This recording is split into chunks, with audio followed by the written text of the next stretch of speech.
Muito bem, estamos de volta com Conexão Popular. João Bibiano, secretário de Obras, hoje é o nosso convidado. Secretário, primeiro eu queria saber essa parceria da Prefeitura, do Governo Municipal com Minha Casa Minha Vida, que é um projeto do Governo Federal. E esse impasse também de 45 famílias que tomaram posse, invadiram o conjunto habitacional do São Gonçalo. Como é que está sendo tratado essa questão, secretário? Bom, o ajuste que permitiu Taubaté se inscrever e participar do programa Minha Casa Minha Vida, isso se deve ao ajuste fiscal rigoroso, o ajuste rigoroso fiscal que o prefeito implementou no início da administração. Com isso, ele conseguiu pagar algumas dívidas que tinha, conseguiu liberar a documentação necessária, as certidões negativas, para poder participar do programa Minha Casa Minha Vida.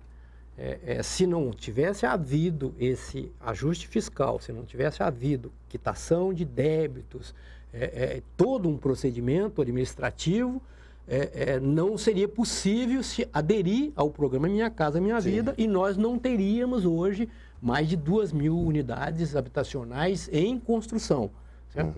Hoje Taubaté tem quatro conjuntos habitacionais da Minha Casa Minha Vida, um deles já está prestes a ser mais de 2.000 unidades, não é? 2.124 unidades em 4 conjuntos habitacionais. Essas obras já estão em andamento, realmente isso não tem como furar mais, isso aí já está em andamento. O conjunto Benedito Capelete, 108 unidades, que vai ser entregue agora, mais uns dias vai ser entregue. O conjunto Sérgio Lucari, 320 unidades, também no Barreiro, já está em fase de conclusão. O conjunto habitacional Francisco Alves Monteiro, em Quiririm, 864 unidades. E o conjunto habitacional Vista das Palmeiras, no Parque Aeroporto, 832 unidades. Tudo para serem entregues. Para serem entregues, obras em andamento, certo? Isso gerou para Taubaté um investimento de 210 milhões de reais no programa Minha Casa Minha Vida. A Prefeitura, evidente, esse recurso é do governo federal, que está vindo para Taubaté, mas se não houvesse o esforço, se o prefeito Ortiz Júnior não tivesse feito o dever de casa, colocado as finanças em dias, não teria possibilidade de haver convênio. A Prefeitura, nesse caso, entra com o terreno, e qual é a outra contrapartida? A contrapartida da Prefeitura é exatamente dotar a região de estrutura e criar condições, facilitar as condições para a aprovação de projeto, algumas questões de isenção que a própria legislação permite, mas que, do ponto de vista burocrático, é muito complexo para vencer essas etapas dentro da Prefeitura. Então, a Prefeitura ela tem que se envolver e tem que trabalhar praticamente junto com o programa, junto com as empresas, para conseguir avançar esses programas e conseguir executar as obras dentro dos prazos estabelecidos. E o déficit hoje habitacional na cidade de Taubaté? O senhor tem esse levantamento? Infelizmente, eu não tenho. Esse dado seria mais da Secretaria de Ação Social, certo. Eles que teriam esses dados. A Secretaria, realmente, o nosso problema, as nossas ações é executar e produzir obras, né? Entendi. O planejamento, essas questões de coisas, é pertinente a cada secretaria. Bibiano, eu vou fazer 2 perguntas para você sobre enchentes em Taubaté.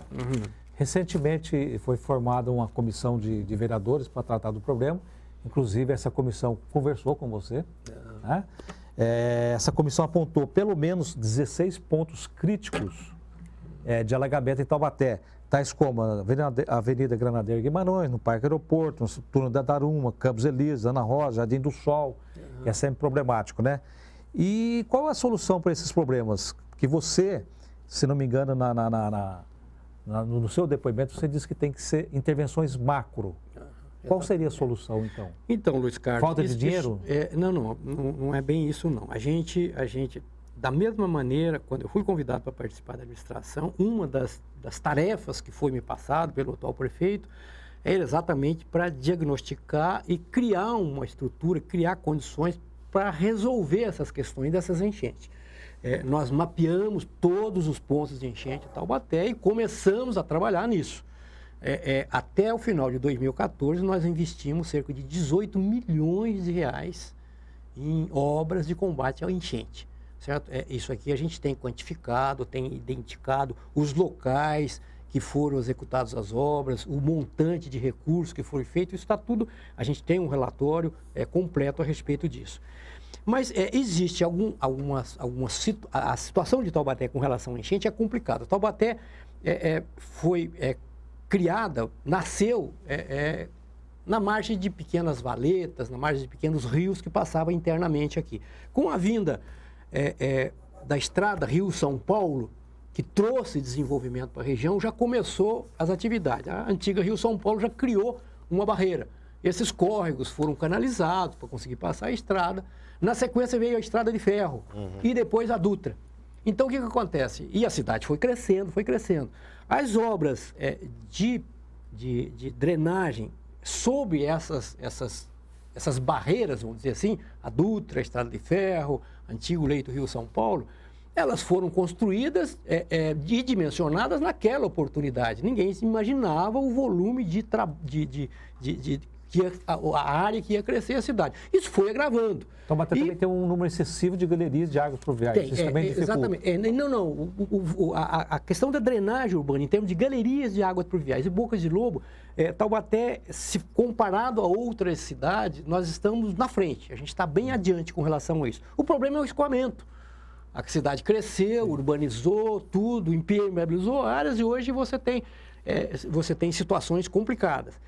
Então, o que a gente imaginou para isso? Qual foi a propostas que a gente apresentou? E eu aqui queria fazer uma parte, eu particularmente, fiquei muito satisfeito em participar disso, porque é a minha história na prefeitura, a gente conhece todas essas enchentes, desde quando começou, as que foram debeladas, e a gente agora, graças a Deus e graças a essa administração, a gente está conseguindo participar disso. E a gente avançou bastante, sabe, Luiz Carlos? Inclusive, ontem a gente teve uma reunião lá em São Paulo com a CETEP para discutir isso, a gente foi muito bem Nessa reunião na CETEP, inclusive, estava o prefeito, o vereador João Vidal, exatamente, e falaram em construção de piscinões. Então, mas a minha proposta, já no início da administração, foi exatamente isso. Por quê? Vamos começar, por exemplo, a enchente que ocorre no Três Marias, certo? Mas para resolver a enchente, você tem que fazer uma abertura sobre a Dutra. Primeiro, para você conseguir aprovar um projeto de galeria sobre a Via Dutra na NTT, é coisa de 2 anos, 1 ano e meio, 2 anos. O custo de uma obra dessa é uma exorbitância. Só que você não resolve você resolve o problema do Três Marias, mas você aumenta o problema de Rodoviária Nova, Jardim do Sol, Ana Rosa. Transfere o problema. Isso. Aí você chega na Estrada de Ferro, no Ana Rosa. É um outro problema. Você tem que aumentar o diâmetro da tubulação, que é outra dificuldade também, porque aprovar isso no governo federal, na NTT, porque também... E depois, custo disso. E se você soltar essa água depois da Estrada de Ferro, você tem as consequências da parte baixa da cidade. Mas qualquer ação que não seja essa, mesmo que seja demorada, você não passa ações paliativas só? Não são paliativas, não. A gente foi fundo nisso. Então, qual a proposta que a gente fez? A gente criar pequenas bacias de contenções, o pessoal chama de piscinão, mas em razão da área nossa ser menor, não dá para se chamar de piscinão. Então, eu chamo de bacias de contenções. A gente segura a água lá no Parque Três Marias, certo? E você resolve o problema da enchente lá e você resolve o problema na continuidade também. Porque não é só fazer a obra na travessia da Dutra, a obra na travessia da Estrada de Ferro. Você tem que trocar toda a galeria ao longo desse período. Então, é inexequível isso. E as bacias de contenções, a gente avançou nisso e a gente chegou numa conclusão em projetos que permite, que o orçamento da prefeitura permite fazer isso. Nós contratamos inicialmente uma empresa especializada para ela fazer o dimensionamento hidráulico. Inicialmente, nós começamos por 2 bacias, que é exatamente a bacia do Parque Três Marias e a bacia do Jardim Baronesa, que naquele momento eram os pontos mais críticos que tinha. A gente avançou com isso, a empresa fez o dimensionamento, fez os projetos básicos e agora estão na fase de projetos executivos. Qual é o problema que a gente tinha? Arrumar espaço do lado de cima da Dutra para você construir essas bacias de contenções. O que significa? Isso seria uma caixa d'água. Na hora da chuva, você caminha a água da chuva para aquela caixa, certo? E vai soltando, depois que termina a chuva, você vai soltando ela aos poucos. Ela não vamos dizer, não é uma solicitação muito grande para o sistema de drenagem que tem lá a jusante. e resolve o problema. E isso é a técnica que está sendo usada em São Paulo, em São José dos Campos, em todas as outras cidades. A ideia de quantos a gente procurou isso, então, inicialmente nós estamos trabalhando com essas duas.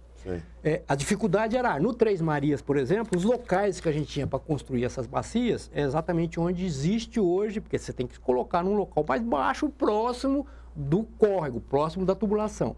Eram exatamente aquelas casas que a própria prefeitura fez, que cedeu aquele conjunto habitacional Tancredo Neves ali.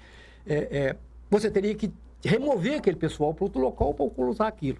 Qual foi a solução que a gente utilizar a área da CETEP na linha de transmissão, certo? E foi exatamente essa reunião. Nós fomos em São Paulo ontem com o prefeito, e a gente esteve lá com a empresa que também desenvolveu esse projeto, e fomos bem recebidos. E assim, tivemos já uma informação favorável que eles vão autorizar, depende de algum ajuste técnico para fazer isso. A gente até estabeleceu um cronograma, mais 60 dias aí para a gente conseguir aprovar isso, e a gente pretende, de repente, iniciar a obra esse ano ainda, certo? A determinação do prefeito é muito firme com relação a isso. Nós estamos no 3º ano, é o último ano que eu tenho para fazer obra durante o período de seca, porque senão eu vou terminar o mandato, vai continuar enchente, certo?